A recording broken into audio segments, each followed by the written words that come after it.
Hey everyone, my name is Rich, and this is Rich Talks Records. And in today's exciting episode, we will be discussing Bob Dylan, Two Nights in 1964.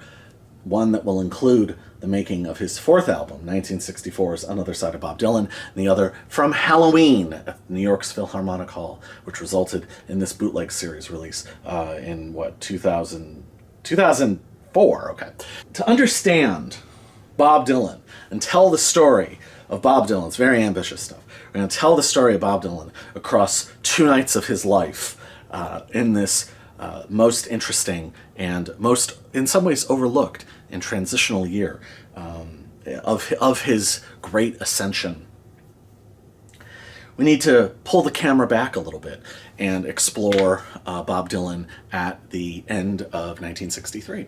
So he was, the Prince of Protest. He had become something of a slightly contentious, slightly misunderstood media darling, but media darling nonetheless, and was already becoming known for playing games with the media and building his mystique, his impenetrable mystique.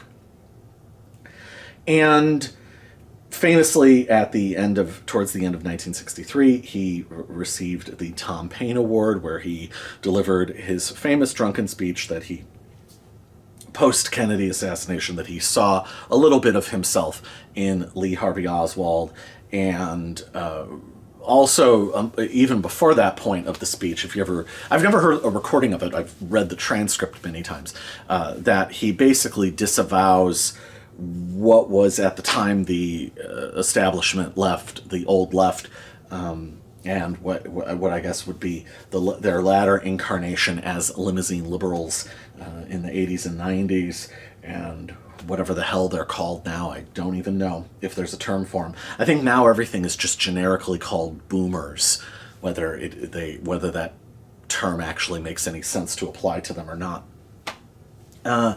So that was scandalous, and then of course there was I think it was the Newsweek article that tried to blow the lid off of his biographical fiction, and also questioned the writing, that he was a plagiarist, and implied that he in fact had not written. I think it was either Blowin' in the Wind or Hard Rain's Gonna Fall, but I'm pretty sure Blowin' in the Wind was what they alleged that he had stolen, which of course was not true. Bob Dylan, in January of 1964, Bob Dylan released his third album, his most overtly protesty third album, Times They Are Changing. Now, this album, of course, ends with the song Restless Farewell, which was his response in song to the Newsweek piece. I think it is one of his greatest songs. I think it is a major song and something of a whole new beginning for him in his songwriting, and a major tonal shift. This album was also produced by Tom Wilson. It was the first one to be produced by Tom Wilson, the great Tom Wilson, who wound up working with the Mothers of Invention, was it Sun Ra, and of course the Velvet Underground, probably most famously at this point the Velvet Underground. But I think people sort of forget that Tom Wilson produced a lot of these mid-60s Dylan albums, pre-Bob Johnston. And this album has weirdly been written off as the years have gone by.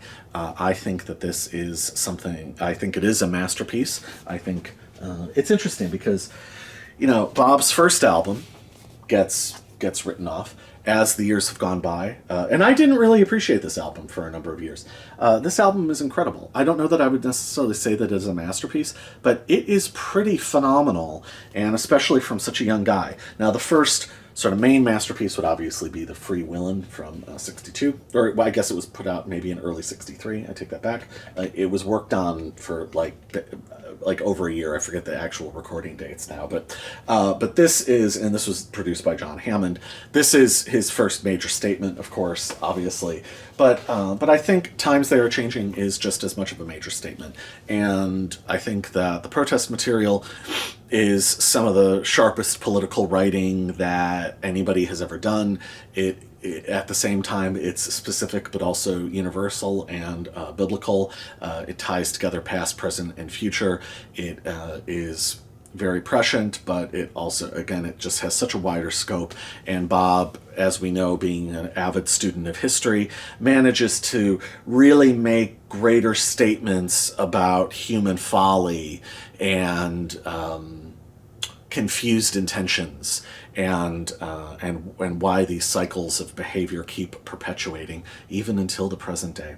And this album is just as much of a major work, I think. And again, it ends with Restless Farewell. It also ends, in a sense, with the poems on the back, the 11 outlined epitaphs, which was the first of Bob writing these great liner notes himself and doing this incredible prose poetry, which I'm a very big fan of. I think Bob, as great as he was as a song lyricist, I think some of this stuff is just absolutely incredible to read. And these have things like this have been just as influential on me over the years as some of the actual songs.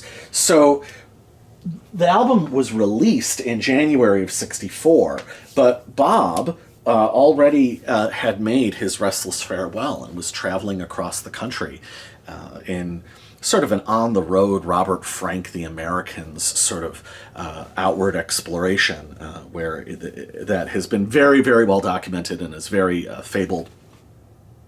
Along the way, met Carl Sandburg, and I guess a somewhat unsatisfying meeting of the minds. And one of the sort of myths that emerges around this car trip is that Bob sat in the back of this car with his buddies and with a typewriter balanced on his legs, on his lap, typing up what would become this incredible album. That is quite categorically untrue. That there is little to no reality of that. Bob did come up with a lot of ideas. He wrote poems, parts of poems and parts of letters. He came up with the bird is chained to the skyway motif of Ballad in Plain D, but it does not appear that he actually composed full songs whilst on the road trip. Now you might say, oh, but Rich, what about Mr. Tambourine Man? Yes, that was inspired by when they dipped into New Orleans on that trip. But Mr. Tambourine Man appears to have been composed. It appears that there was a longer gestation period. It's not like they went to New Orleans and then on their way out of town, Bob is sitting there typing Mr. Tambourine in the back seat. It appears that Mr. Tambourine Man had a longer gestation process than that and went through a few different incarnations over the next few months. So what else was Bob Dylan doing in early 1964? Well, in part, he was doing something as prosaic as promoting his recently released album. This is the genuine telecast bootleg that I showed in my previous World Gone Wrong video. Dylan made a couple of television appearances. It was February of '64. So the February '64 is when he made the road trip across America. But as I also talked about, I think in the previous Dylan video, this is when he appeared on Canadian television for the Quest broadcast.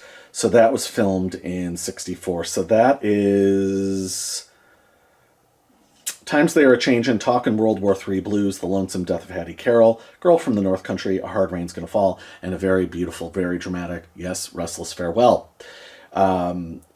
Also, in February, he performed The Lonesome Death of Hattie Carroll on The Steve Allen Show. And so he was promoting his album. As far as new material goes, and I am consulting the Clinton Halen recording sessions book that I got in the mid-90s, which still holds up pretty damn well.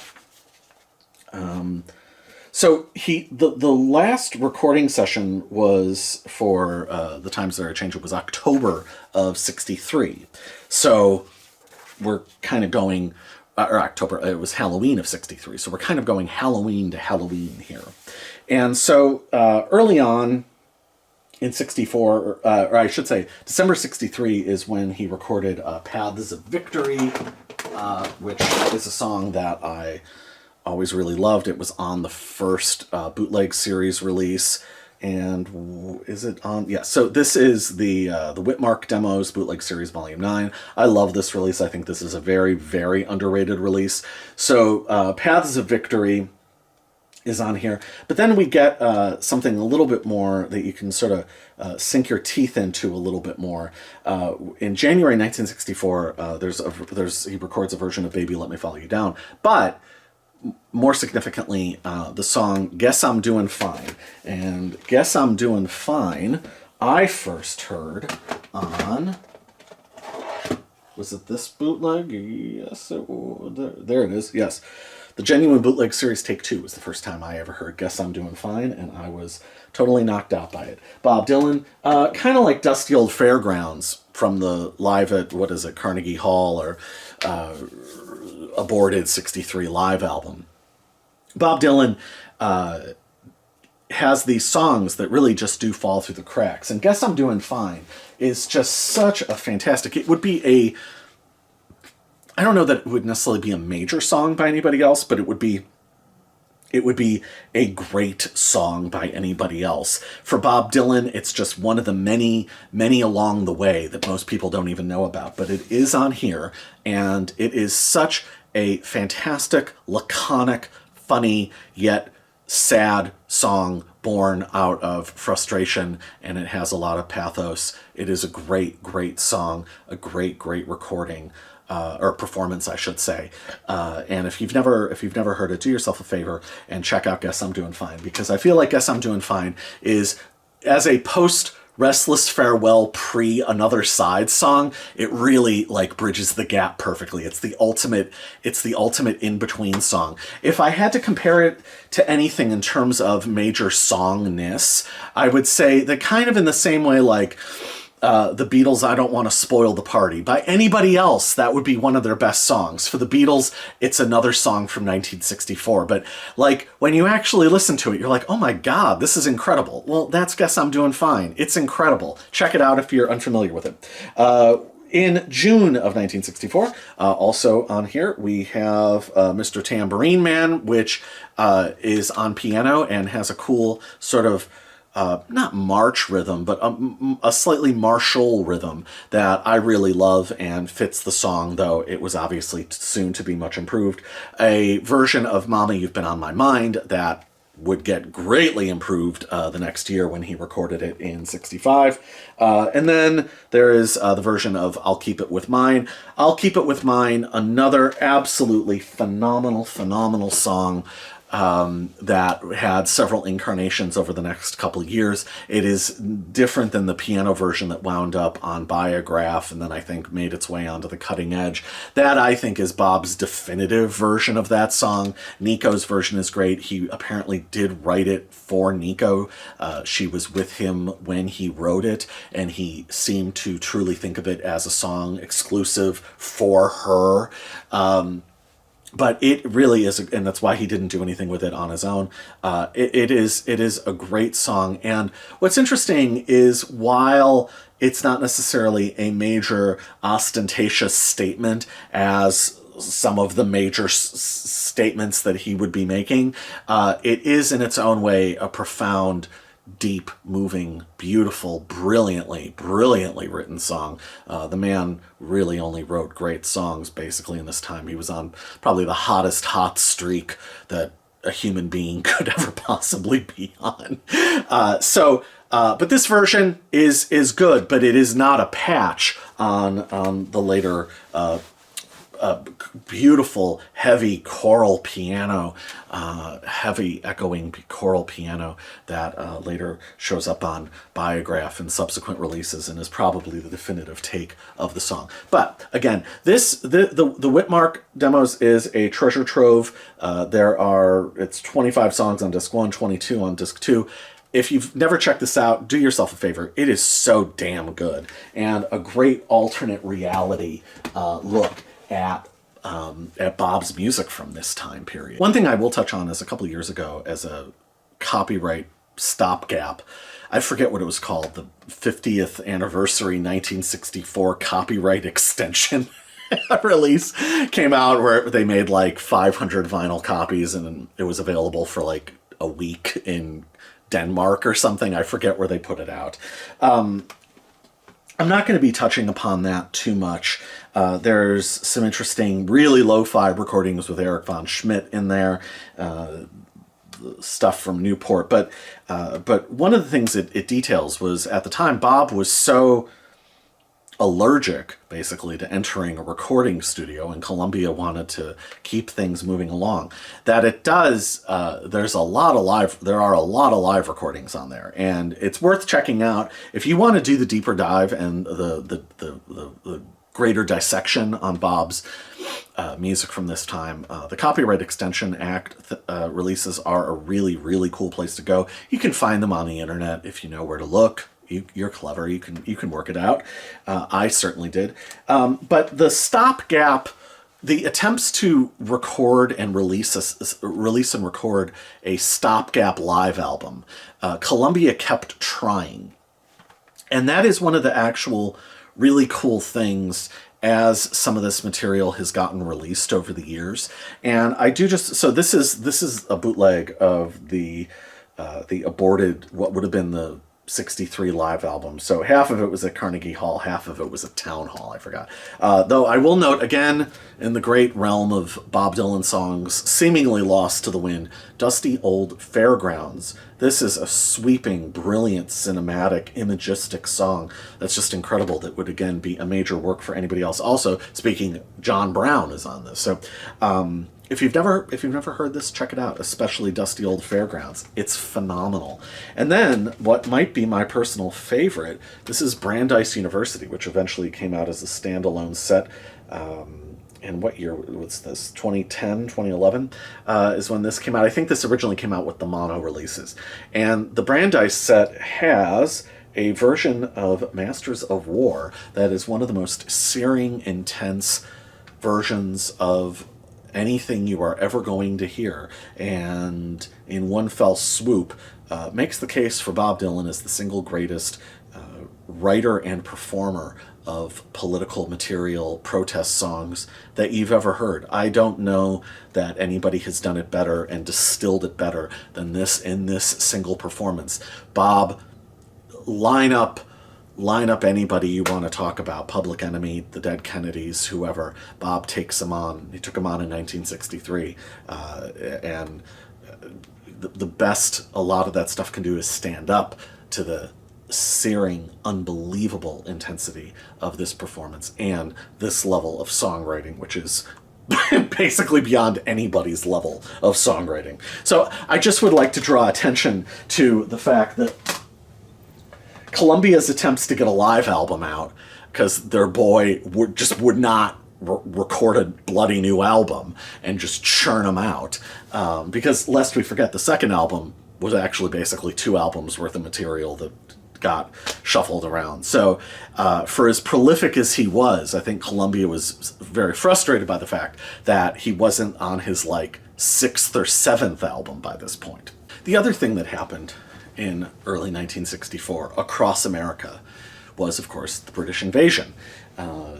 Allen Ginsberg scandalized people in a New York nightclub, I forget which one, by actually getting up and dancing along to Beatles records. They thought that this was, such activity was beneath the great poet, but Ginsberg recognized their greatness and was super turned on by them.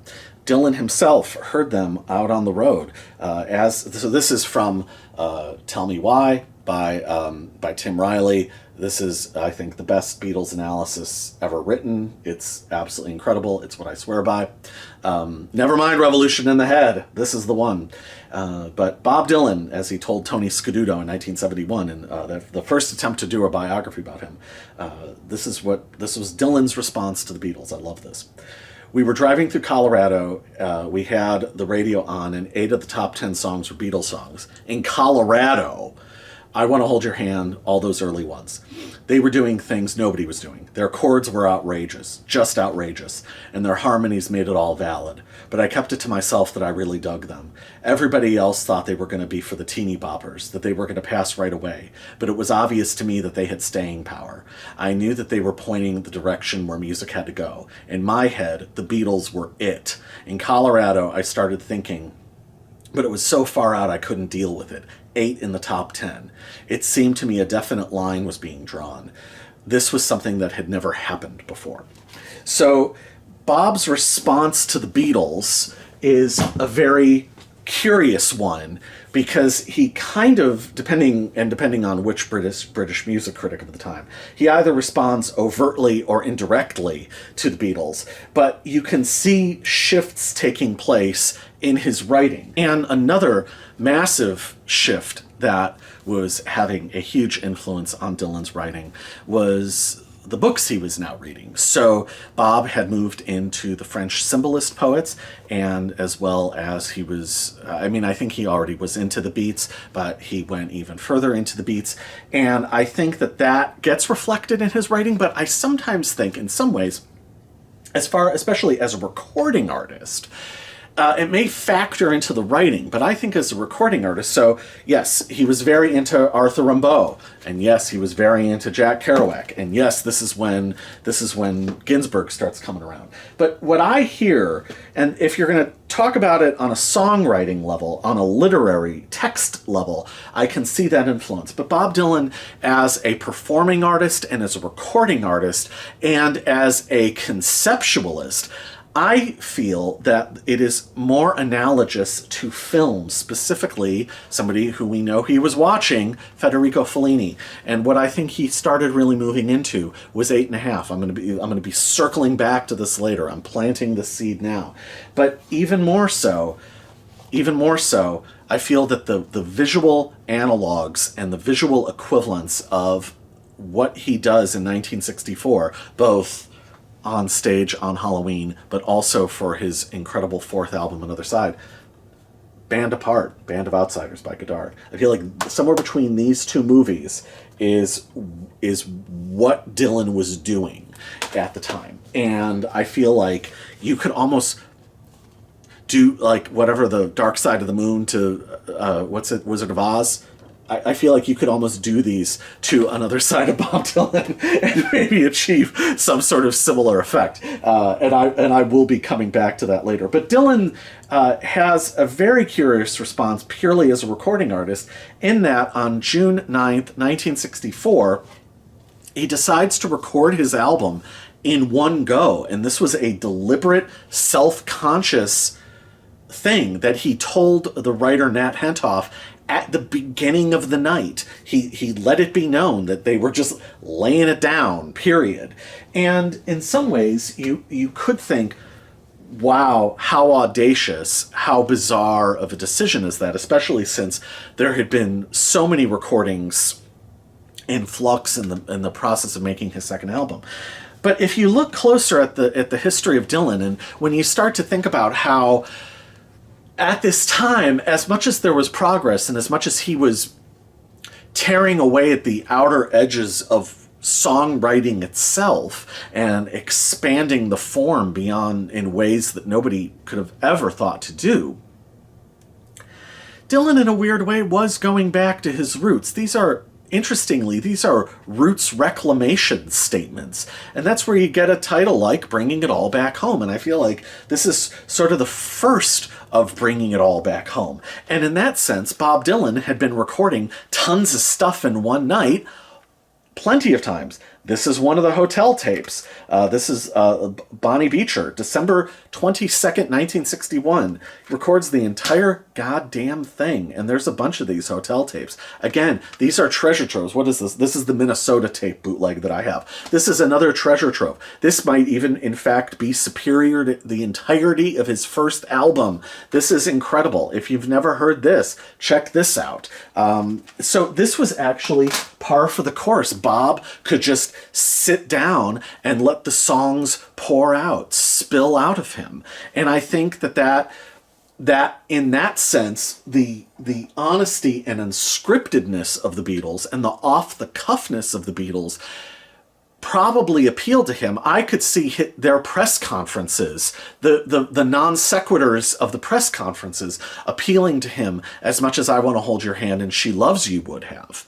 And I don't think it's outrageous to think that Bob would have seen that as really brilliant, hyper-naturalistic performance art. And he could have seen it for what it was realistically, but also conceptually. Because I think that that's part of Bob's genius, is the synthesis of the reality with the human theater as it plays out in real time. I think that's also the root and part of the brilliance of Bob's grasp of surrealism, that it is rooted in, I don't want to say accessible, but understandable images that he is just shape-shifting. And there's not a lot in his art that is totally left field. And that's part of where he falls more of as a pop artist than more of a purely outsider artist, like a William Burroughs, for instance, where Burroughs can appear wholly alien. Bob is almost sort of somehow a midway point between a Burroughs and then a pop artist like Andy Warhol. Before I get ahead of myself, I just wanted to say, I first heard this album when I was 17 in back in 1995. I got this in the early fall of 1995. And interestingly, I had an extremely negative brush with the organized left. Now, I don't think it was as deep as Dylan's, but I was breaking away from the organized left. And I was very, very bitterly disappointed in my experience. And this album weirdly coincided and made so much sense to me. It made an almost painful amount of sense to me. And I don't know, in the fall of 1995, I don't know how many times I discovered this in Neil Young's Tonight's the Night. And I don't know how many times I played these two albums and how many times I sang along with the entirety of this album. I don't know, and I'm not a singer-alonger particularly, but I am with this. For some reason, I almost cannot hear these performances of these songs and not just start joining in.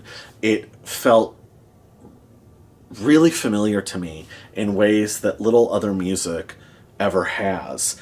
And in a strange way, as much as I love other Dylan albums, this is one of the ones that is the closest to me personally in terms of, I guess, my own sensibilities, how I see the world, how I feel about the world, and certainly as a young person, this was just like, to use the Jimmy McDonough term, this was psychic rocket fuel to me. This album was just so wildly important because I think that the trilogy to follow is so perfect, so absolutely perfectly realized that I cannot work out how he would have ever written Desolation Row or how he would have ever even thought to have written Visions of Johanna.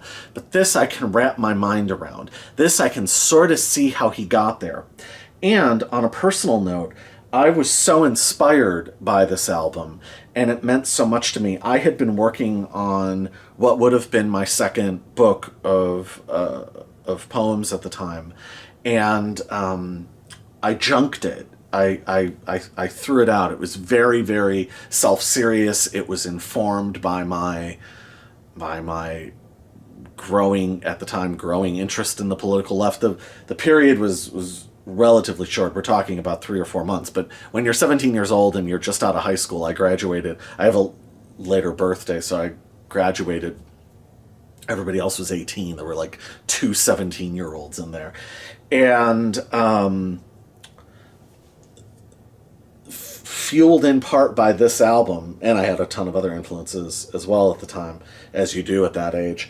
But I wrote what wound up being my second book in about 2.5 weeks, and the material was just exploding out of my head. I had little control over what I was even writing or coming up with.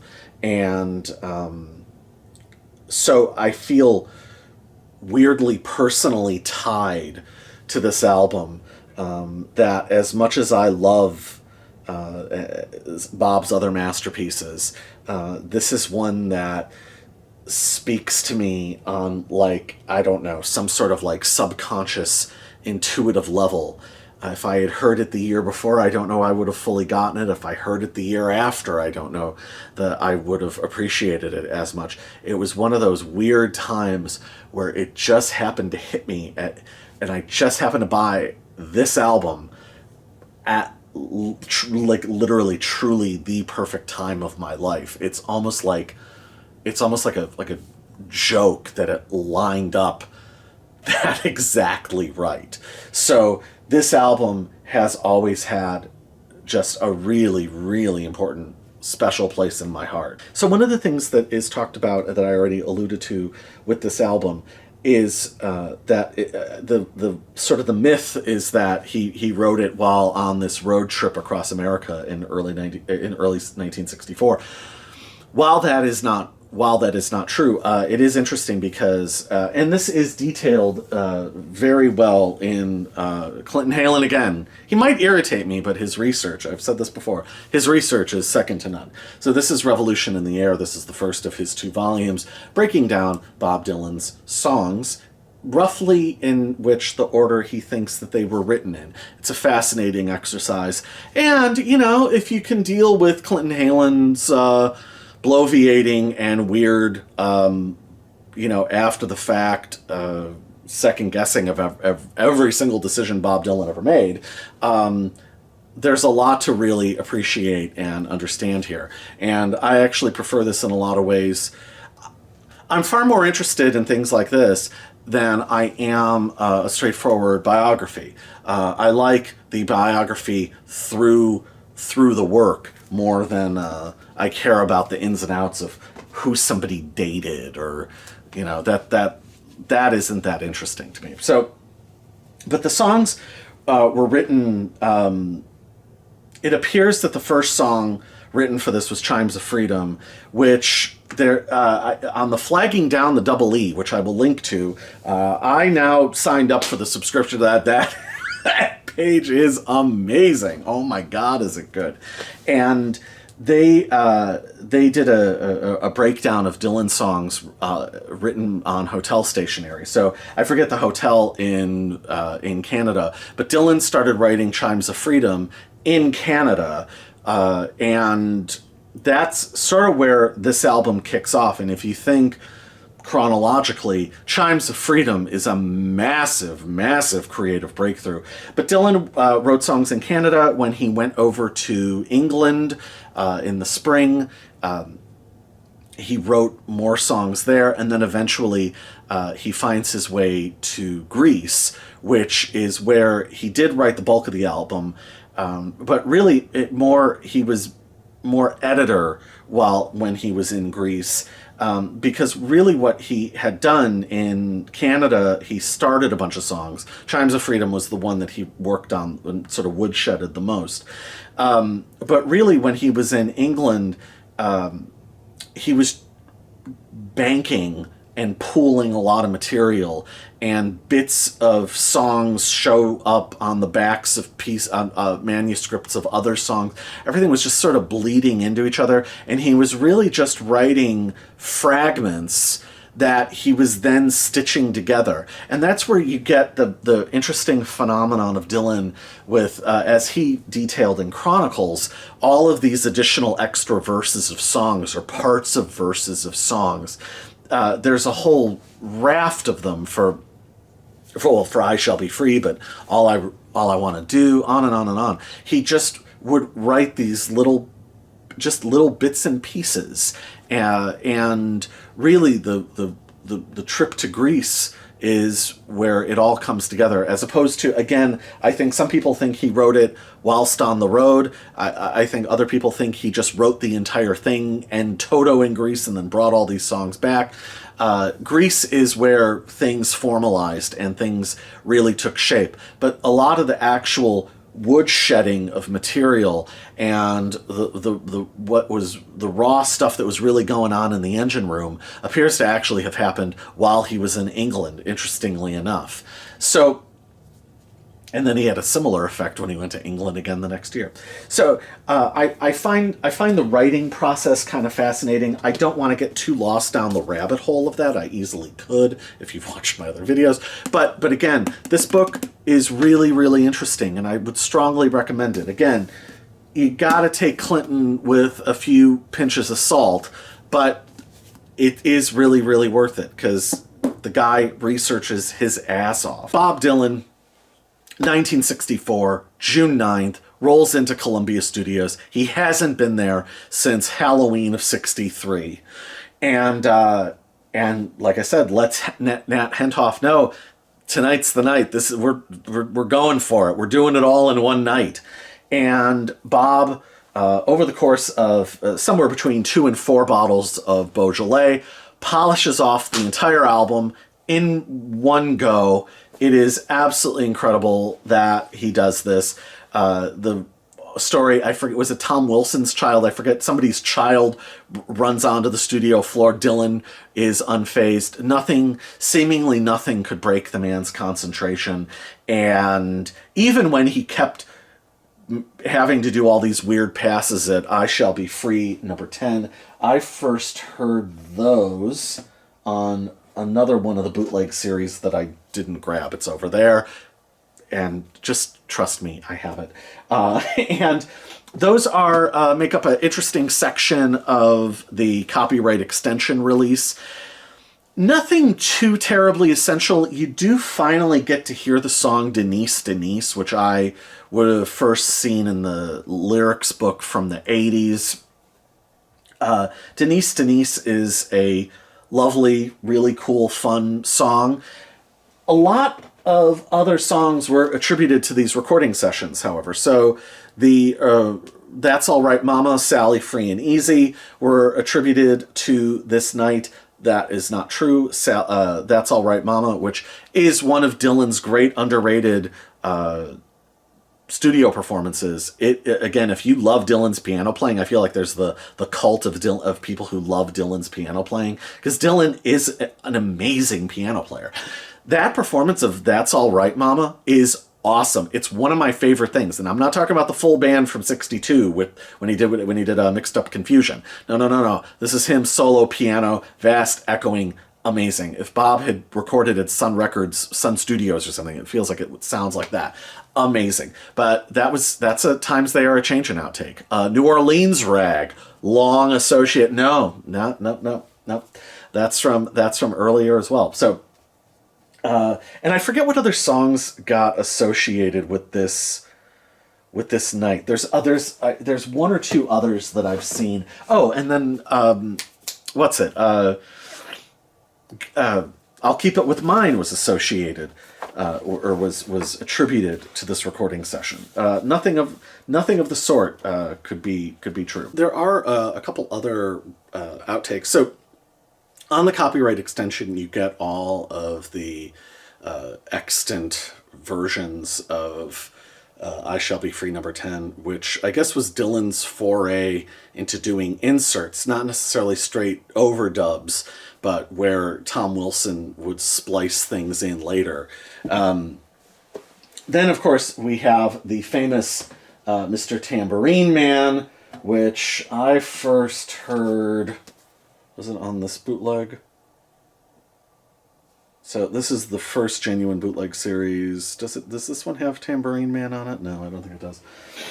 Oh, damn it. Well, at any rate, one of these has Tambourine Man. It might be this one. Yeah, this one does. So, and this has Ramblin' Jack Elliott on it. You would think that this would have been one of the major songs, and it was eventually released here on the No Direction Home soundtrack, which was, I forget what It was also attributed, I think, to the bootleg series. And it is interesting. Dylan throws in an extra line after Ragged Clown Behind. But it is not a great performance. I think Ramblin' Jack is a little... I don't know. It feels sort of like an unnecessary duet, I guess. But the performance just sort of slogs along, and it's not bad by any means. It's perfectly fine, but it is not a performance worthy of such a magnificent masterpiece and such a massive breakthrough of a song. Also, if you pluck that song out, you lose what's so incredible then about the arc of side 2 of Bringing It All Back Home. I mean, Bringing It All Back Home all of a sudden has this huge hole in it. So I think, and that version is on Bringing It All Back Home is obviously like the performance for the ages. So you would never want to detract from that. But another song that was seemingly abandoned, I think he thought of it, maybe if I'll keep it with mine, was something he thought of as being for Nico. Then there's Mama, You've Been on My Mind, which was released on the first official bootleg series release. I have that over on the shelves. You know what it looks like. I bet you have it yourself. That performance is, again, I don't need to tell you, it's staggering. That is an incredible song. It became something of a Bob and Joan Baez standard. So I think he thought of it more as a Joan Baez thing. And just, I mean, again, truly for the ages. It is hard to believe that it wasn't used for the album. I love the performance. I know some people quibble with it and think that the guitar playing is somewhat lackluster. I love it. I think it's magnificent, and I think it fits in with the ramshackle Midwest surrealism, the Fellini on the farm aesthetic of this album. I think it fits. I think it makes sense. But I can understand, I suppose, why it wasn't used. But those basically are the outtakes. There's a couple other alternate takes which are cool that are on the Extension Act release. But again, I sort of don't really want to fall down the rabbit hole of that, because other than the Mama, You've Been on My Mind, I think that Dylan and Tom Wilson chose very, very wisely in what material was included here. So with that, I think we shall get into album talk. Yes. So we are finally into album talk proper. I will do something interesting. This is the order in which the album was recorded. If you ever feel so inclined, you could recreate the session. Denise, It Ain't Me, Babe, To Ramona, Spanish Harlem Incident, Ballad in Plain D, I Don't Believe You, Chimes of Freedom, Motorcycle Nightmare, which also had an insert in it, Mr. Tambourine Man, All I Really Want to Do, Black Crow Blues, I Shall Be Free number 10, also with inserts, Mama, You've Been on My Mind, and the night ends with My Back Pages. Interesting. So, the album begins, this incredible, wonderful, and that's the other thing. This album, like the one before it, doesn't have a very good critical reputation, and apparently it was disliked in its time. That is extremely foolish. This is an absolutely magnificent album, and I hope that I can contextualize it thusly as a magnificent masterpiece.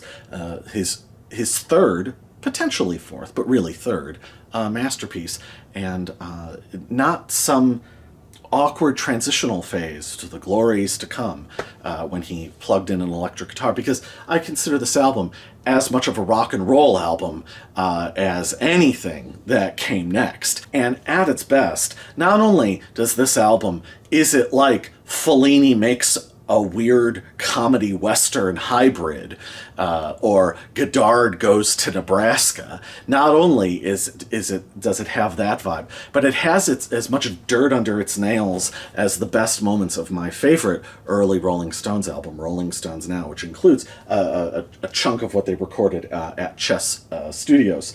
So,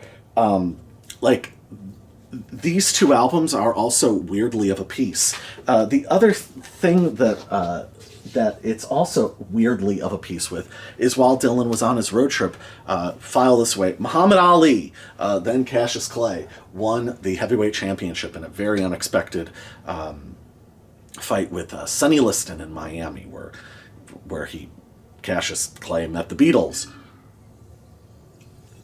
So, as Thomas Hauser said, it was as if in February of 1964, the whole of the 60s was being created, or the rest of the 60s was being created or manifested in real time. And Dylan, like Godard in Europe, in France, somehow was channeling that and funneling that and creating that into art seemingly in real time. Anyway, so, in other words, it wasn't the electric guitar that Dylan was plugged into. We'll put it that way, okay? Dylan was just plugged in general.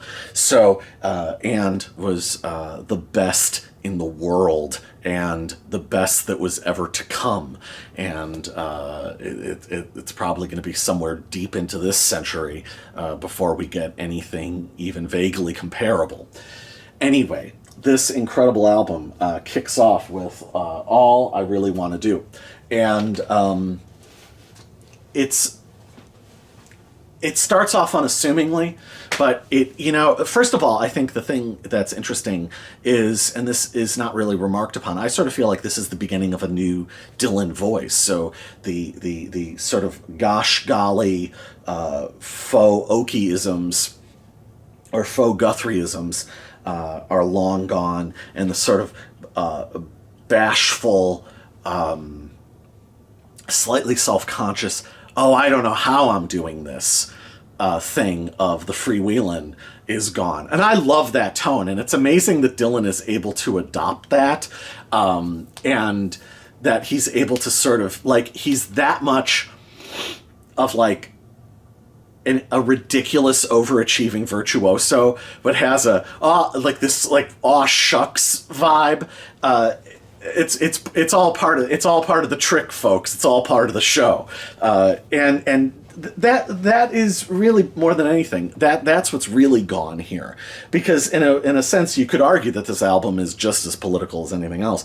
But what is interesting is Bob has now developed a far more adenoidal, or you could hear it as serpentine tone, as he forces his voice out, and it's harsher and shriller, and there's something as a sonic counterpoint to the guitar playing and to his harmonica. I think it is deeply, deeply affecting and resonant, and it is an interesting tonal counterpoint to the other two musical elements that you're hearing. So first, and yeah, that's the other thing about Bob's guitar playing, as and I don't remember if I said this or not in my last Dylan video, but Richie Havens talked about how Bob was a really underrated guitar player. He said, if you notice every single song where he's just playing by himself, it has its own sonic signature and its own rhythmic signature,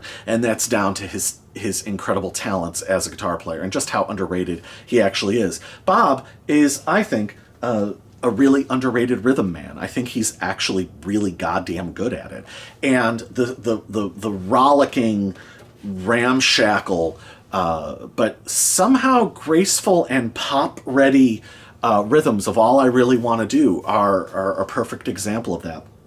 The song itself, a gleeful, rolling list of rhymes that just unfurls. The tone of the song is hysterical because there's a nudge and a wink, and there's also a knife edge in there. It is magnificent. Bob did great things with it in '65 on the European tour. I think the attempts to recreate it in later years, I don't really think are as successful. I feel like on this night in 1964 in New York City, Bob Dylan really nailed this song, and I just don't know. And the rooster crows in the chorus. I mean, this is magnificent. But this is also a really interesting example of Bob Dylan as just a fantastic songwriter. Never mind all the poet, voice of a generation stuff. Never mind the major statements. This is just a fantastic song. If Bob wrote for the Brill Building, this would be an amazing Brill Building song that somebody could have attempted to have a hit with. This could have been theoretically like a Gary U.S. Bonds. Like you can hear how it could have been like an R&B hit of the time or something like that. Or Phil Spector could have gotten a hold of it.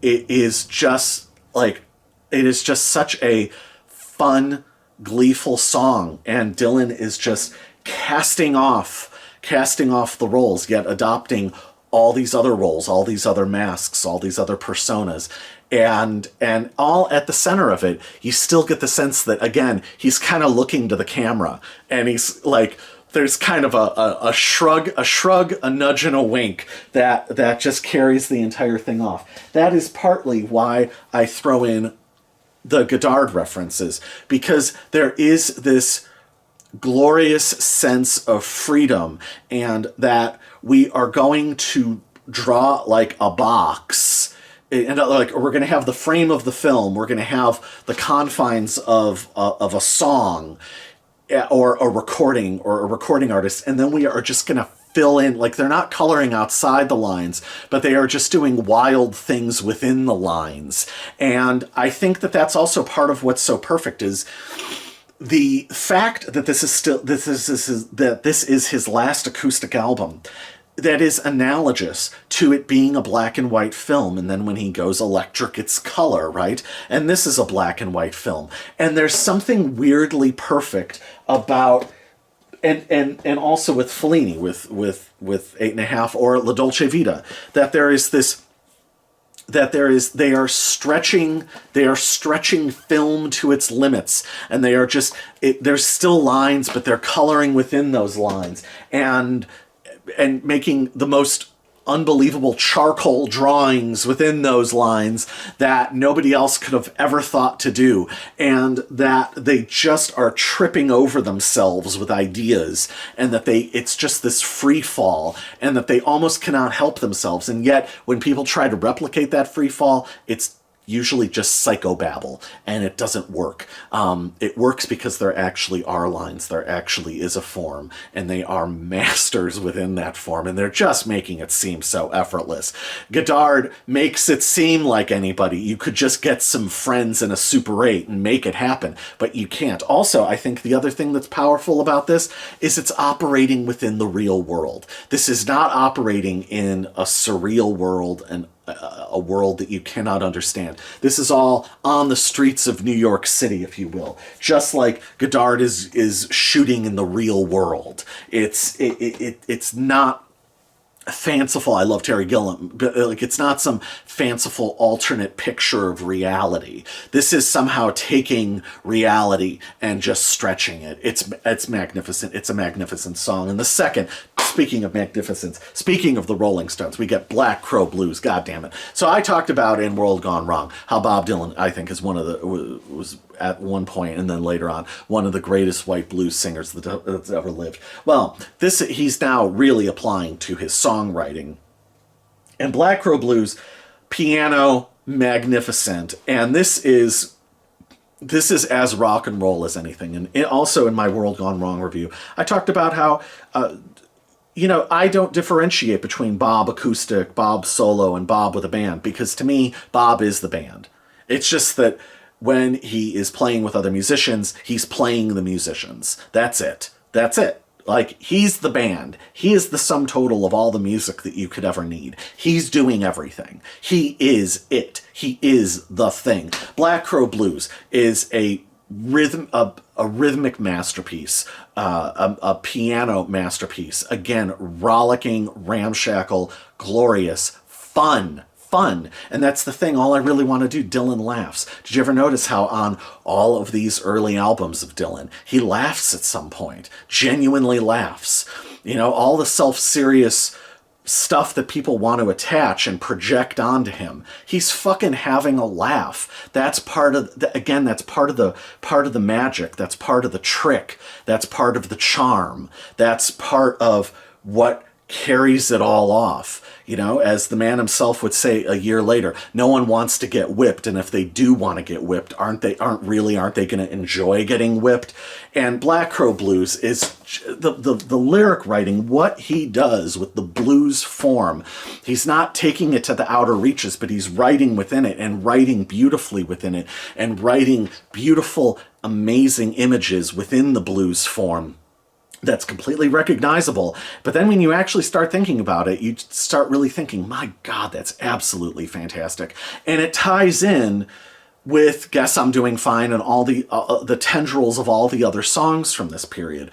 And then when he does the piano, the Penny Annie roll at the end, and his harmonica playing, and the harmonica playing over the piano is absolutely perfect. He is the one-man band in real time. This is all recorded in one night. I can't stress that enough. What a vocal performance. It's fun yet powerful. It's serious, and yet there's a wink to it. And one of my absolute favorites, it's a complete gem of a song. So he's basically writing brill building level perfect craftsmanship songs that are still outside the realm of that, because nobody would do sort of like that dense of a run of rhymes, because it might trip up any other singer. And he's writing perfect modern blues. So two already, and then we get to the third song, Spanish Harlem Incident. I think he's only performed this song once ever, live.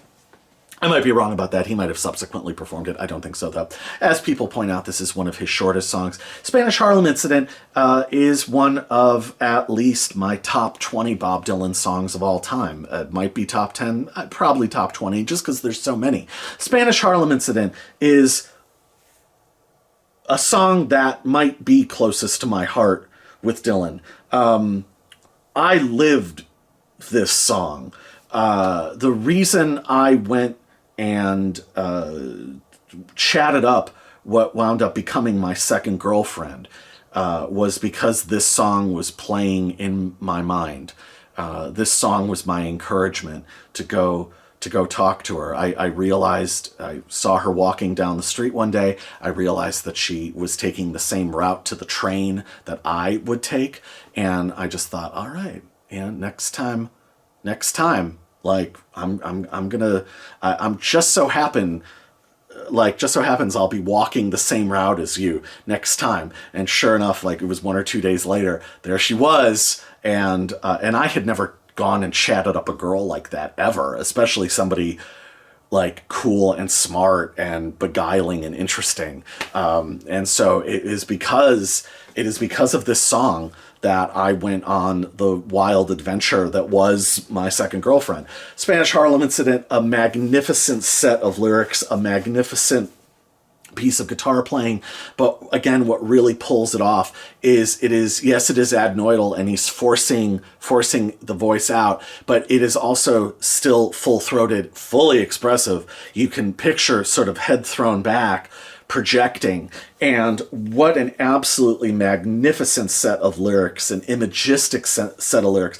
I feel like people try to write city poems all the time, or city songs all the time, and most cannot carry it off. Bob smokes all of them. He's not even a contest. And just what a tremendous jewel, truly a jewel of a song. And the dodges and feints, I remember the first time I ever heard it, busting out laughing at, I've been wondering all about me. You don't expect him to say me. I've been wondering all about me ever since I've seen you there. Come on. That's like, who else is even going to think to do that? Like the straight, just like punch right up the center on the nose that you don't fucking see coming. Amazing. And who else could write like a total gem of a song like this, just knocking it out, absolutely. Like, I don't know how many times I've thought about that song. I don't know how many times I've listened to that song. Spanish Harlem Incident is just incredible. And I don't know that you get a better example of being overwhelmed by somebody and having like this intense level of a crush on somebody. Like, I just think it's like the best, most poetic depiction, but also as it's not like bubblegum cutesy guy girl. It's also a little world weary, and already it is self-protective because he doesn't sort of want to fully give it away, and he doesn't want to give it away to her, and he doesn't want to give it away to himself. And so he manages to create, again, dodges and feints in what is it, 2 minutes 53 or something. It is a magnificent song, and it is just, it is almost like a short story or a short film unto itself on grainy Super 8. Absolutely incredible. Absolutely incredible. Next song is, and then we get into the big one. We get into Chimes of Freedom. Again, Bob as a guitar player. This is perfect because he underplays it. The guitar playing is restrained and subtle. And this is, so as I already touched upon, this is one of Bob's massive creative breakthroughs as a songwriter, crafted over the time while he was in Canada, and then I think he continued with work on it from there. It was premiered apparently at the Newport Folk Festival in '64, which this performance is also on here. For some reason, people don't like the Newport '64 festival performance, and for some reason, some people, and I think even Paul Williams, does not like this performance of Chimes of Freedom. I actually think that this is the definitive performance of Chimes of Freedom. I absolutely love it. I love the whiplash intensity and truly serpentine vocal performance. I absolutely adore it. I think it goes to some other unimagined peaks in that performance. I'm not sure why other people don't care for it. I think it's absolutely incredible. But here, what Clinton Halen, the chains of flashing images, right? And that's what this is. It is a dense, brilliant, ambitious song that actually, as Paul Williams pointed out, Paul Williams' analysis of the song, this is the first performing artist book. This is the best writing about Dylan. This is the best writing that I think anybody's ever done about a musical artist ever, I think. Paul Williams is the man. I've talked about him before, and we are all lesser for not having him in the world anymore. So read the Paul Williams books, because these are truly treasure troves that I don't think he could be overrated. So I have to say that. He doesn't analyze the songs on this album that much, but he spends his most time on Chimes of Freedom as again, the important songwriting breakthrough that it was for Dylan. And really, this is the first song. Everything comes from this, right? This is Mr. Tambourine Man, Gates of Eden, It's All Right Ma, Your Desolation Rose, She's Your Lover Now, Visions of Johanna, Sad-Eyed Lady of the Lowlands. These all start really with this song. And Paul Williams points out that that there actually is a narrative thread to it, and that narrative thread both serves as a launching off point for interesting diversions and observations, but again, the dense, incredibly poetic, incredibly beautiful chains of flashing images. It is such a magnificent song. And again, Dylan understates it here, and that's part of its power. So I love the more of the raging storm of this, but this is more of a beautiful, persistent rain. And again, I mean, it is an epic statement that what else can you really say about it other than to revel in it, revel in the language, and revel in the control that he has as a performer to actually pull this song off. Amazing. And then, because this is an incredible album, and Bob is a master of sequencing, and Bob was mastering the album art form, and had already, I mean, by the second album he mastered it, but as a feat of sequencing, Times They Are Changing is about as good as it gets. I don't know that you can get a better sequenced album and a better put together album than that. And yes, there were lots of great songs that he didn't use, and it's a high point of his writing, but as those songs in that order, I don't really think you can legitimately top it. And in a weird way, that's sort of how I feel about this. I mean, I'm sure Mommy You've Been on My Mind could have been on this album, but we get into, you need an act break. You need a break, and that's where you get the ridiculous, surreal I Shall Be Free number 10, bearing little to no relation to the original I Shall Be Free. I think the original I Shall Be Free is probably funnier, but this one is surreal, knotted, convoluted, and again, shares a lot of the spirit of what Godard was doing. I love it, and you need that. You need that on this album. And you also need, for somebody to have just dropped an epic, a dense, poetic epic, like Chimes of Freedom, that is denser and more poetic than nearly anybody else's version of dense and poetic, right? The idea that he just puts in this silly aside that is also still very surreal and still very much has a Fellini on the farm vibe, Godard in Nebraska vibe, and that they're stretching the black and white movie into weird new surreal areas. Or, for that matter, Kerouac, just writing about the American experience. Again, this is American surrealism. And, just like Kerouac, expanding language, but it's all very wrapped up in the specifically American experience. Or the book The Americans, fucking Robert Frank. Like, this is all of a similar thread, and it's all weirdly, perfectly tied together. And I love I Shall Be Free number 10. It's completely ridiculous. It references Cassius Clay, who had just won the fact that one of the discarded verses references Malcolm X. Can you imagine if this was also about Malcolm X? Amazing. And the fact that he's just throwing this stuff in there, and that he's just making all these contemporaneous references to things, as he himself is also now a part of pop culture and a force within pop culture, and that he's still kind of positioning himself over on the side, kind of, again, looking to the audience, kind of going, can you believe some of this? Like, what a world, incredible. And I love it. And silly, but also, again, the world weariness that pops up in All I Really Want to Do in Black Crow Blues. There is also strands of the same world weariness and frustration with how he's being perceived by the world. So it actually still stretches back to Guess I'm Doing Fine and Restless Farewell. Magnificent. So on one hand, and Clinton Halen doesn't have any interest in this sort of thing, but I also sort of think that's a little bit like when Camille Paglia used to get kind of pissy about Madonna, and she didn't really like Madonna's brattiness. And I think there is a little bit sometimes where the cultural critic likes to think that they could do better than the artists themselves. But I think that, Bob understands his own work better than anybody else ever possibly could.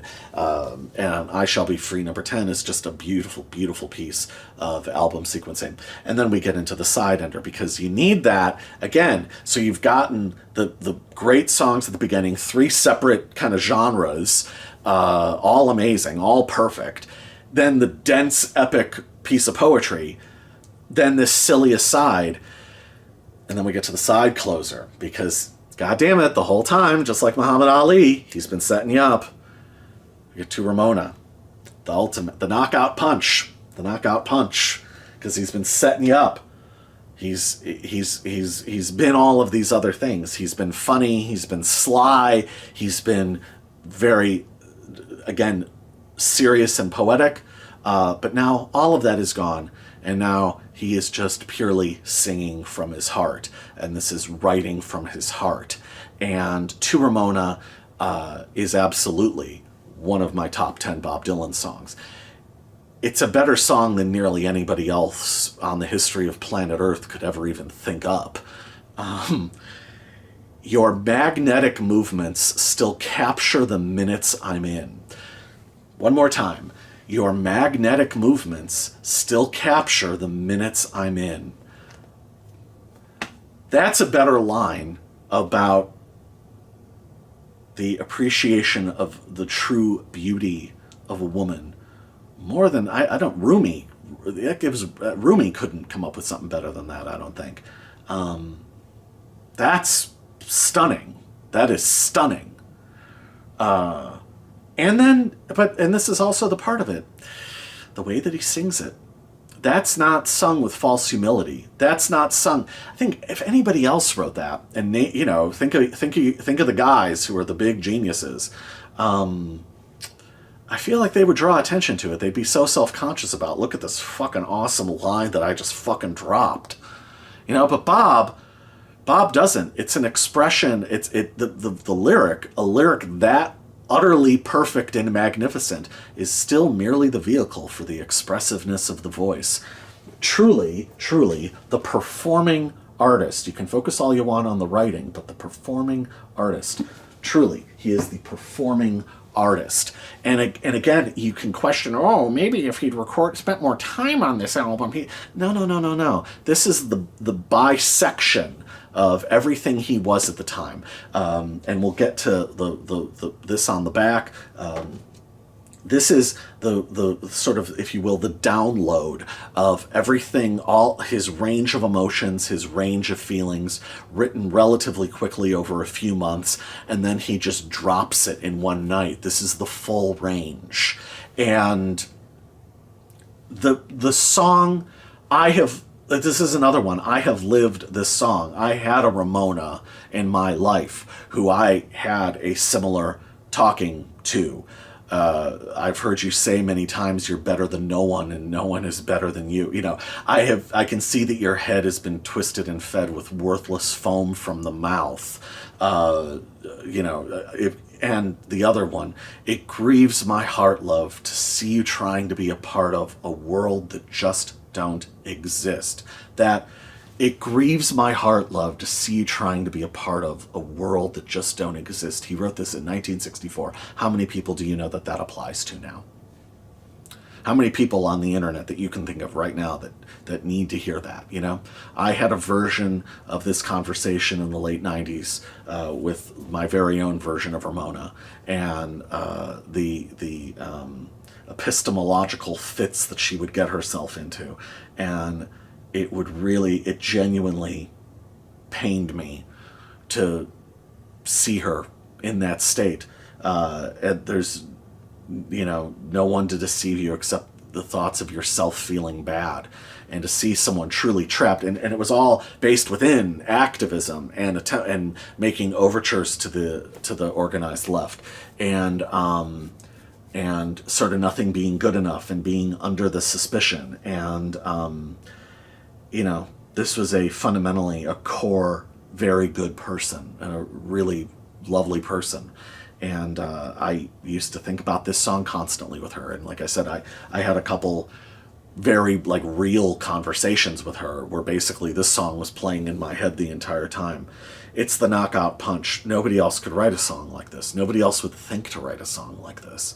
But again, the way that it is sung, think about how he's going full smash on the harmonica at the beginning of side one, and this is delicate, subtle, it's perfect, it's almost like a waltz, and subtle, contained, perfect, genuinely sad, and it is beautiful, not pretty.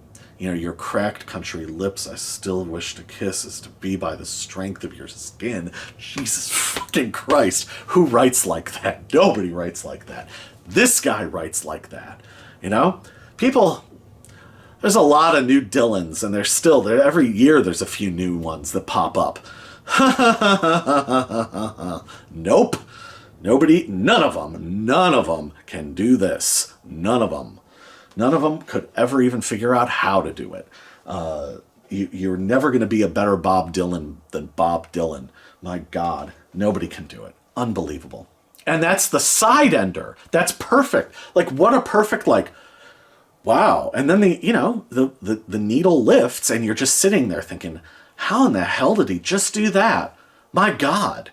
So anyway, so with that, we'll flip the record over. All right, we come to side two, which opens with Motorpsycho Nightmare, which, yes, references La Dolce Vita. I have a copy of a La Dolce Vita, but it is in the big Fellini box set, which is just over there, so I can't, hold it up. So I'm holding up 8.5 instead. So Motorpsycho Nightmare. Fellini on the Farm, surrealism, Dust Bowl, Heartland surrealism, magnificent. Again, another one that Clinton Halen doesn't like approve of. That it's too much of a joke song, but really is it a joke song? I prefer that. I think that it is a further extension of the part Shaggy Dog, part expanding surrealism of like talking World War III blues. And again, I think there's something. Dylan is, taking you on the journey, and the surrealism is, this is the next jump to, Bob Dylan's 115th Dream. Like, this is the next, like, I think that this is a great song. There are so many details in it. I love that Dylan took a fucking farmer's daughter joke and turned it into this sort of spiraling song that comments on generational differences, that is a riff on Psycho, like mentions La Dolce Vita, mentions Fidel Castro. Like, this is the guy that wrote A Hard Rain's Gonna Fall like a year and a half before. Like, I love that his imagination knew no bounds, and that he would tie together the hoariest of silliness and European art cinema and pop culture, like that he's just synthesizing all of that. The other thing is, Dylan's phrasing in this is razor sharp, and like when he hits like "There stood Rita looking just like Tony Perkins," like would you like to shake a shower? And he said it kind of sly, like it's so like, or I like Fidel Castro, like charged down the stairs saying, "What's that I heard you say?" Like, it's so perfect. Like, Bob just nails all of these little moments, and it winds up being this like hyper vivid, I don't want to say character study. You're watching this like weird, surreal film unfold that is part Marx Brothers, part Godard, part Fellini, part, like, it's totally surreal. I'm along for the ride. I love it. You're watching the movie as he's explaining it. And it's a magnificent piece of songwriting that, again, who would even think to write this? Like, how do you even come up with this? This is as idiosyncratic as writing something like a Chimes of Freedom. Where does this even come from? Or a To Ramona. It's all part of the same base of imagination and expression and exploration. It's beautiful. So I love Motorcycle Nightmare. I've always loved Motorcycle Nightmare. I think, not like the, it's laugh out loud funny, but again, you need the lighter surrealism and the understandable surrealism to tie together to the dense poetic flights of fancy of Chimes of Freedom or Spanish Harlem Incident, whatever. It ties it all together. It is a complete, fully realized piece of expressive work. This is a magnificent album. It's a masterpiece. And then, speaking of masterpieces, we get to My Back Pages. Again, now this is Bob doing all sorts of really interesting things, because the Byrds had a magnificent cover of this. We all love the Byrds, of course. How could you not? If you love music, you love the Byrds. And Bob's, like, again, I think as a repudiation. And I know Bob has said that it was not sort of intended as a repudiation, but I mean, let's face it, the song says what it says. And I think that as an articulation of freedom, as an articulation of refusing to be confined, as an articulation of refusing to succumb to what is projected onto you, as a statement of heart and mind coming together, a statement of individualism. I think that it is an absolutely extraordinary piece of expression. Again, Bob's phrasing. You start getting those moments of tonal breath control that you're going to start getting in 66. You start getting those flourishes where, you know, like Caruso, he's hitting all those notes. It like this is one of those incredible moments. Like you're watching it's kind of like Black Crow Blues. Like you're kind of watching the future happen in front of you. Except it's still a black and white movie. It's not color yet. He's not plugged in yet, but he's fucking plugged in, if you know what I mean. And and also, I know sometimes people have dinged some of the lyrics in here as being a little muddled, but I actually think that works as a metatextual statement, I dare say. I think the confusion boats mutiny from stern to bow.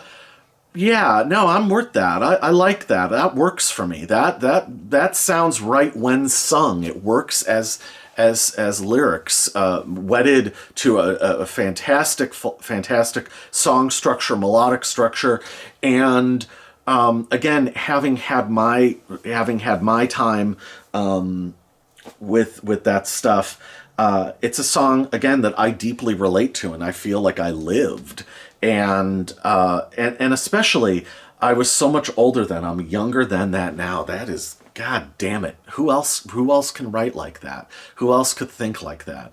And it is so true. I'm younger than that now. And I personally, I will say, at 47, I feel younger than I did, at 16. Really. When I was 17, I wrote a poem called 42 at 17 because I felt so old and bedraggled by the world, and the problems of the world felt so insurmountable.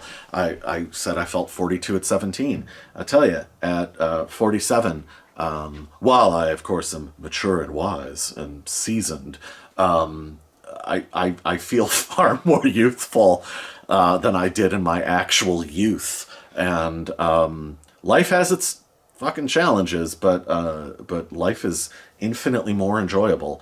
Once you know, there is a lot of worth, a lot of value in knowing when to lay your burden down and knowing exactly what burden that you need to take up in life. So and navigate those things. I think that's a very, very, very important part of life on this earth. So anyway.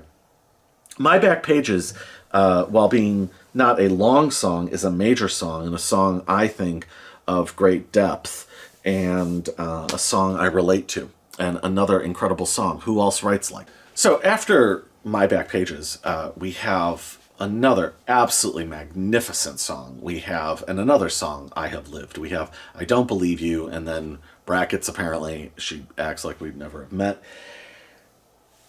Again, Bob is a guitar player, as a melodic figure. That guitar, that beautiful, lilting, melodic guitar passage, just fantastic. It's so graceful and so perfect.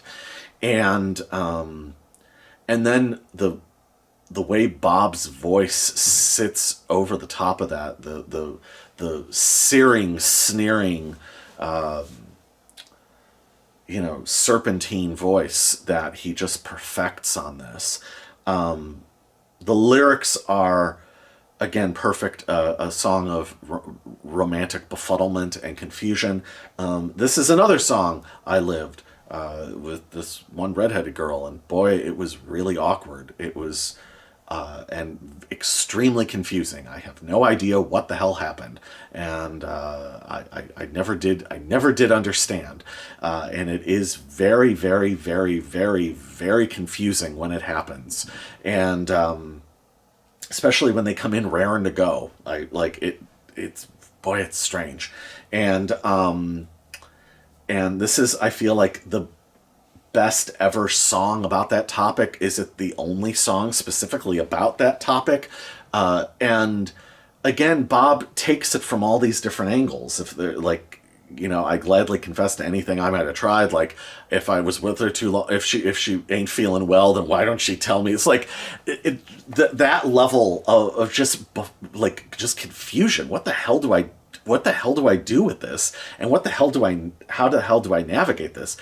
It wasn't like you were doing something where you're clearly in the wrong, or you clearly put a step forward where you should not have. It's you're responding in real time to somebody, and it is very fucking confusing. And again, I think the fact that he was using this as subject matter is just as, in its own way, challenging, thought-provoking as Chimes of Freedom. It's amazing subject matter and a level of subtlety and emotional depth, I will say, that pop songs or popular song just wasn't reaching into. So it wasn't just dense poetic imagery or polemics that Dylan was reaching into. It's subject matter like this. It's matters of the heart. And that's one other thing I did want to say is, like Nirvana, if Nirvana hadn't ended when they ended, like the Beatles if they hadn't broken up, like Public Enemy in 91 going into 92, Bob was at a crossroads here. And that is to say, people who were now influenced by him were coming up behind him. And this is like when the first Phil Oakes album came out, was in 64. And Phil Oakes sort of was the X-Clan to his Public Enemy, if you will, and where people were influenced by certain aspects and honing in on that and then kind of making that the main focus of what they did. So it's interesting that Bob not only became more surreal, but he also became more real and started having more or greater emotional depth, and that starts to connect him into the greater body of song in America's history. So it is both in the popular, let's say, Cole Porter or Hoagie Carmichael sort of way, but also then obviously out of like the folk and country blues, that was a huge part of his tradition. So Bob, I feel like, responded to it in the best way possible. The ground shifting under his feet didn't shift him particularly. He just sort of kept expanding and shape shifting. So I don't believe, and then speaking of that, and it used to go like that, and now it goes like this. This is what Bob Dylan then transforms. I mean, maybe the single greatest song transformation that he ever did, which is the "I Don't Believe You She Acts Like We Never Have Met" of 1966, which I first heard on the Biograph box set, and I was like, this is the single greatest live performance of a song that has ever been. I mean, I just was so totally dumbstruck by its greatness and perfection. That's what made me, an obsessive over Dylan live in 1966. I mean, that I was sold on that, literally that one performance of that one song. And then you hear the other stuff. You hear the Visions of Johanna's on Biograph, I think. That was equally as, unbelievable. So the fact that this song is, as a structure, speaking of graceful, and that's part of the magic and the magic trick of the 1966 stuff. It is powerful, visceral, ultra-intense rock music that is also graceful and balletic and gorgeous and beautiful and lilting all at the same time. It is somehow unbelievably hard-hitting and ethereal and, it's like music of the spheres. And that he's able to do all of that all at the same time. So the fact that he was able to turn this song, which is a perfect realization here in this perfectly graceful thing, that he was able to turn it into this celestial fucking rock and roll music that's also filled with bitterness and viterruption, is absolutely incredible. And then, of course, we go into Ballad in Plain D. Now, Calico Silver, great channel, did a defense of this song. Ballad in Plain D, Dylan famously distanced himself from. I don't know that he's performed it live. I don't think so. I know that there's like the run-through of it on the Ronaldo and Clara soundtrack. Ballad in Plain D, and I haven't talked about Suze Rotolo in this video, but they had their final breakup, I guess in late 63, early 64. It had been a pretty rough relationship. So this details the final throes, and apparently it's all based on real life stuff. That's not really the sort of thing that I'm terribly interested in the exact biography of all of it. That doesn't really concern me. I think that this is an example of Bob sings it beautifully, and I think as a ballad and as a performance, I think it's fantastic, and you can't fault it. However, as a major epic, so the album has two major epics, one on each side. It's pretty evenly divided up. I will say I don't think that it is a terribly... I think it is it's easily the weakest song here, in part because it doesn't really transcend itself. And it's almost too personal in a weird way, and it doesn't sort of go beyond itself like the trilogy song on the Love from the Room. I can never remember the full title, on Happy Sad by Tim Buckley. Or even John Lennon. If you think that a year after this, You've Got to Hide Your Love Away or something, I think that I guess the song Help. So I think that, this is a song, so unlike I Don't Believe You or My Back Pages, this song doesn't necessarily, transcend itself. And the thing is, though, I think, first of all, you can just simply enjoy the performance of it. I think Bob sings it beautifully, and I think the guitar is graceful and understated, and he obviously means it, right? However, I would not necessarily want to be in a world where this song is not on the album, simply because, and the reason I say that is, again, this is all part of the same realm of imagination, and it's like, again, who else was going to write a song like this? This is another extension of these colliding aesthetics of this time. And so while it is not my favorite song, while it is the weakest song, it still needs to be here in its own way. And there's still part of me that loves it. I don't skip over it, we'll put it that way. But there's not much more to say about Ballad in Plain D, because it just sort of says all of it for itself, really. But then we get to, now speaking of bro building, speaking of pop songwriting, speaking of the ability to write in a different vernacular but master it, we have the album closer. We have It Ain't Me, Babe, a song made famous by the Turtles. But It Ain't Me, Babe is, and if you could look at I Don't Believe You as, musically a reach towards the Beatles. You could look at All I Want to Do as something of that. But according to British critics at the time who were reviewing this tour that he did in England, the No No No is the inverse of Yeah Yeah Yeah. I don't know how much faith I really put into that, but much was apparently made of that at the time, back in 1964. But this is the man's gift. Again, it's not just major statement. It's not just incredible poetic visions and how in God's name did he come up with that, and what unbelievable writing. And he's combining French symbolist poetry and beat poetry and country blues and European surrealistic art cinema, and he's synthesizing all of these strands. This is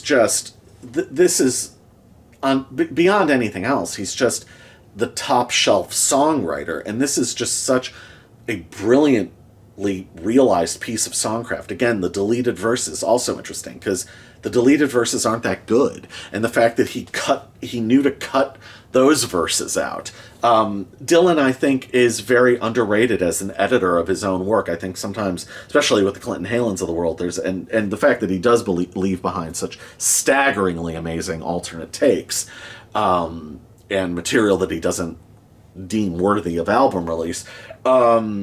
Bob actually is very good at editing his work. I mean, he really is. And this It Ain't Me, Babe is a perfect example. But as a counterpoint, and again, as a piece of album sequencing, to go through from the light, lilting, beautiful, graceful, but also, again, with that voice of I Don't Believe You, into Ballad in Plain D. And then it fucking ends like this. It ends with like everything inside is made of stone. This is hard, brutal, vicious. I have regained my sense of self. I have regained my vibe. Like, you ain't gonna hurt me. Like, just emboldened, sense of self. And this is who the fuck I am of It Ain't Me, Babe. It's one of, I think, the ultimate sort of breakup songs or breakup statements. I mean, it's real, especially when you're young and the stakes aren't as high. It's brutal. Now, I will say also, as the years went by, It Ain't Me, Babe. I mean, Bob did incredible things with It Ain't Me, Babe on the Rolling Thunder Tour and whatever, and beyond that. Bob stretched it into incredible shapes over the years, right? But this is completely perfect. If this was the lone performance of it, this is all you need in a lot of ways. Absolutely incredible, fully realized, perfect. And just the lyrical choices, anyway, I'm not alone. Like, God damn it. Like, go melt back in the night. I just, fuck. Like, how does he do it? Just perfectly realized. Like, it's almost as if there could be no other words used for this. What a staggering piece of songwriting. But again, what's carrying it? That guitar. And then that voice, when it hits, when it gets full-throated and he lets loose in the chorus, this is, again, another absolutely magnificent vocal performance. This album had to be dropped in one night. It had to be this collection. This is how it shook out. It's really beautiful and really honest, and I love it. It's a masterpiece. This is an incredible album. And yes, Ballad in Plain D may not be as great, but it's also part of the humanity, and it is an expression of the humanity, and that's what I want, because anybody else probably wouldn't have used Ballad in Plain D. Any of those wondrous geniuses who I'm not going to name wouldn't have done that, but Bob would, because none of those people could have come up with Spanish Harlem Incident and Chimes of Freedom, and It Ain't Me, Babe, and All I Want to Do, and My Back Pages, and Motorcycle Nightmare. You get the idea. So, I've touched upon the outtakes of this, and that's kind of it for another side of Bob Dylan. An incredible album. But so that's and I believe the name is Sandy Heiser, who took the photographs. Let's see if I can. Is there a credit? I don't think there is. So let's say it is. Yeah, Sandy Spicer. That's the name. So I will say Sandy Spicer took the album cover, and this is a great album cover because it is not the self-serious man of worry and the weight of the world, and it is not the oh, come on. All of these images tell the story. It is not the baby-faced up-and-comer. It is not the, aw shucks, but look at me, freewheeling. This is a man who has come into his own, and this is a man who knows what he's worth, and that he's worth his salt. This is a man contemplating the future. This is kind of like a Miles Davis album cover. It has that same level of, I know who the fuck I am. You know, even while he's still becoming. That's part of what I love about it. And this is actually, it's not only I know who the fuck I am, but he knows that the ever-evolving, constant state of arrival is just a part of it. And that both things can be true, and one thing feeds the other. It's a beautiful, beautiful, beautiful portrait. Now, the other thing about these photos that Sandy Spicer took, and Rich, you know, as you're editing this, now would be a time to grab a few of those. They make a great, I wish some of those photos were included, because they make a great sort of carousel of Dylan in sort of different states of being, different states of attitude, and I really, really, really love those photos, especially the one with him of the masks, next to all the masks, the rows of masks. I feel like that's perfect. That could have been the album cover as well, but it wouldn't be quite as perfect as what they chose. So Sandy Spicer did, and it has echoes of the Robert Frank. There is that vibe, and that Dylan is somehow making the surrealism happen around him, just like Godard. He's just sort of expanding fucking reality, and that reality, the real world just sort of bends to his will as he moves through it. Absolutely incredible. Absolutely incredible. Also on the back of the album, I have to stop putting it down, is some other kinds of songs. Now, this was obviously after the 11 outlined epitaphs on the back of the previous album. These are maybe not... So I love the 11 outline epitaphs. I'm a really, really, really big fan of those. This, in a sense, is not the major statement that the 11 outline epitaphs are. However, I think it is really important in its own way. And there is a playfulness. It is the guy that wrote Chimes of Freedom, and it is the guy that wrote Motorcycle Nightmare. There is a playfulness, there is a looseness, there is a casualness, and then it comes in with stunning moments and startling images. And you are just sort of in his realm as he is, you know, it almost feels like if the songs are the fight, this is the sparring sessions. You know, that you're sort of watching the process, and it in its own way is just as instructive and fascinating.